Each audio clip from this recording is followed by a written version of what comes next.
In no particular order, here are the dumbest criminals out there.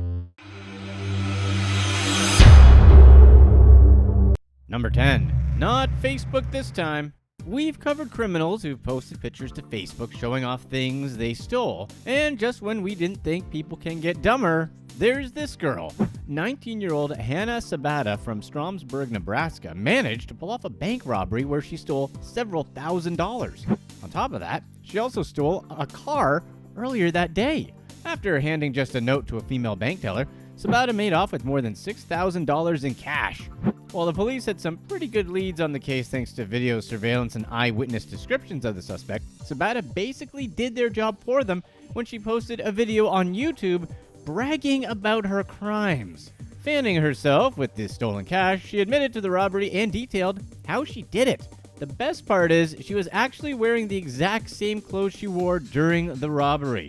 Okay, maybe the best was what she actually put in the video's description. She wrote, quote, "I just stole a car and robbed a bank. Now I'm rich, I can pay off my college financial aid, and tomorrow I'm going for a shopping spree. Bite me, I love Green Day." Seriously, can anyone get any dumber?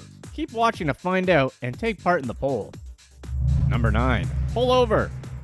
Getting pulled over is never fun. But when you're a cop who gets pulled over by a man pretending to be a cop, well, that's probably a lot of fun. An off-duty Akron police officer was driving down the interstate when David Scofield swerved in front of him and began shining a spotlight into his car. Being a cop and smart enough not to be fooled by an imposter, this officer instead called the cops to report what was happening. That's when real cops actually showed up and pulled over Scofield. To make things worse, Scofield claimed to be a sheriff's deputy. Maybe this is a tactic that would have worked 50 years ago or so. Nowadays, with Google around, yeah, it's a dumb move. Since the officers had never seen him around the station, they quickly figured out he was lying. Do we need to remind you guys that it's against the law to impersonate a police officer? From there, things got even weirder. Police found a SWAT uniform, red and blue police lights, and a police scanner in his trunk. When they raided his home, they found 3 police cruisers, which, how and why he got his hands on those is anyone's guess. They also found fake badges and fake documents that said Scofield was a police officer. Maybe this guy was just nuts. Number 8. Do you take reservations?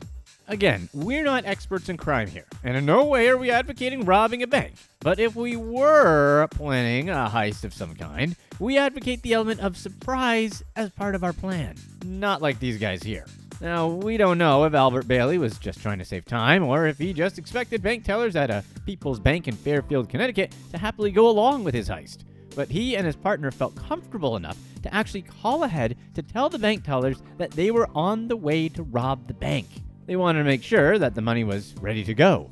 During this call, they demanded that $100,000 in cash be ready, or there would be consequences. Obviously, it did not go as planned. Can criminals get any dumber than this? As expected, the bank tellers simply called the cops. Bailey and his partner showed up and handed them a note demanding the cash. However, patrol cars were already waiting. Yeah, they were arrested and charged with first-degree robbery. The tellers also put one of those exploding dye packs along with the cash. So, yeah, even if they got away, that was another wrench in the plans. Number 7. Karma Man. Sometimes in life there are coincidences, and sometimes there's poetic justice in the form of karma. So ironic, you'd think there was some sort of divine intervention. Back in June 2018, Shaman West went to a restaurant to get some food. The thing is, Mr. West here is a petty crook who has a habit of stealing from other people. After he finished his meal, he tried to pay for the meal with a card that he had stolen. However, it turns out that the card actually belonged to the waitress serving him. Why would he hand over a card with a woman's name on it? 2 days prior, the waitress serving West had her car broken into and her purse stolen at a gas station that was only 2 blocks away. West tried to pay by handing her a stolen card. How did she know it was stolen? Well, when she went to ring him up, she realized that it was her card because it had her name on it. Naturally, she secretly called the cops. West was arrested at the restaurant by the police. In addition to the card West tried to pay with, officers searched West and found the waitress's driver's license, other credit cards, and her social security card. Because he had her license in his pocket, he should have known what she looked like. But amazingly enough, West still handed her her own card to pay. Number 6. Old Faithful. It's not really clear what Gabriel Villava thought would happen when he decided to take a whiz into Old Faithful.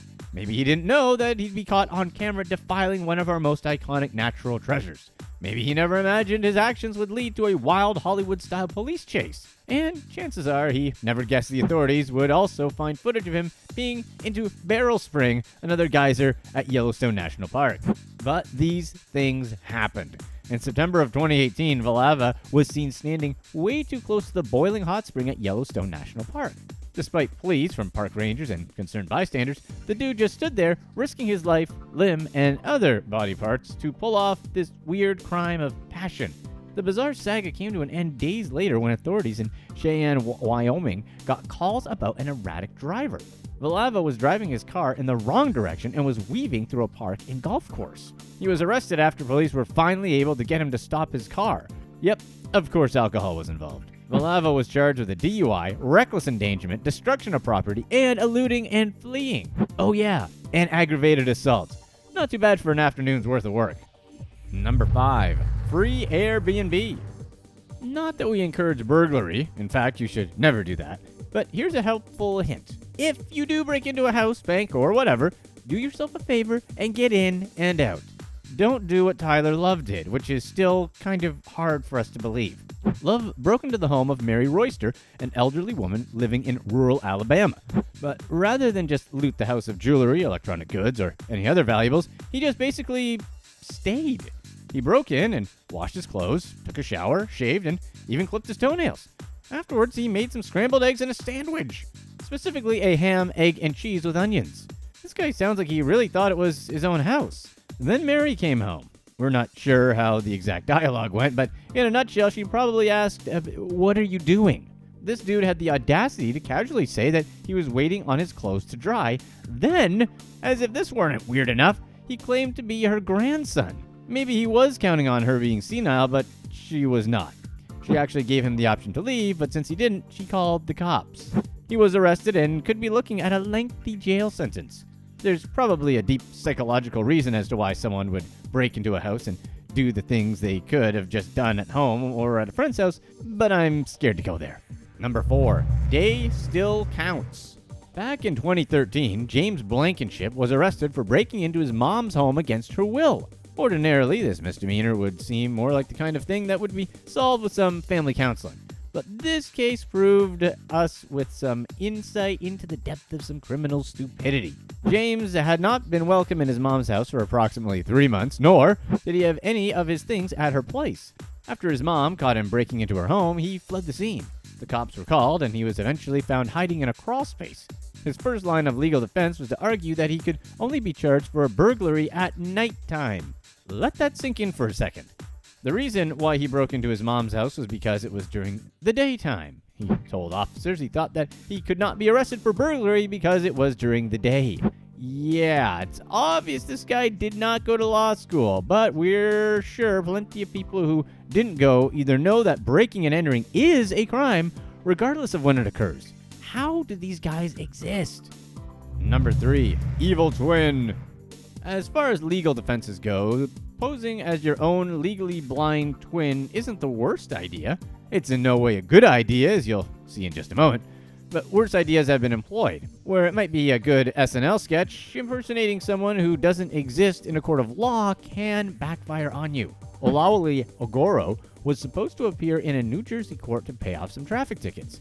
Rather than just pay his fine for his relatively minor offenses, Ogoro thought some good old-fashioned trickery was the way to go. He posed as his twin brother Tony, a legally blind man acting on his behalf.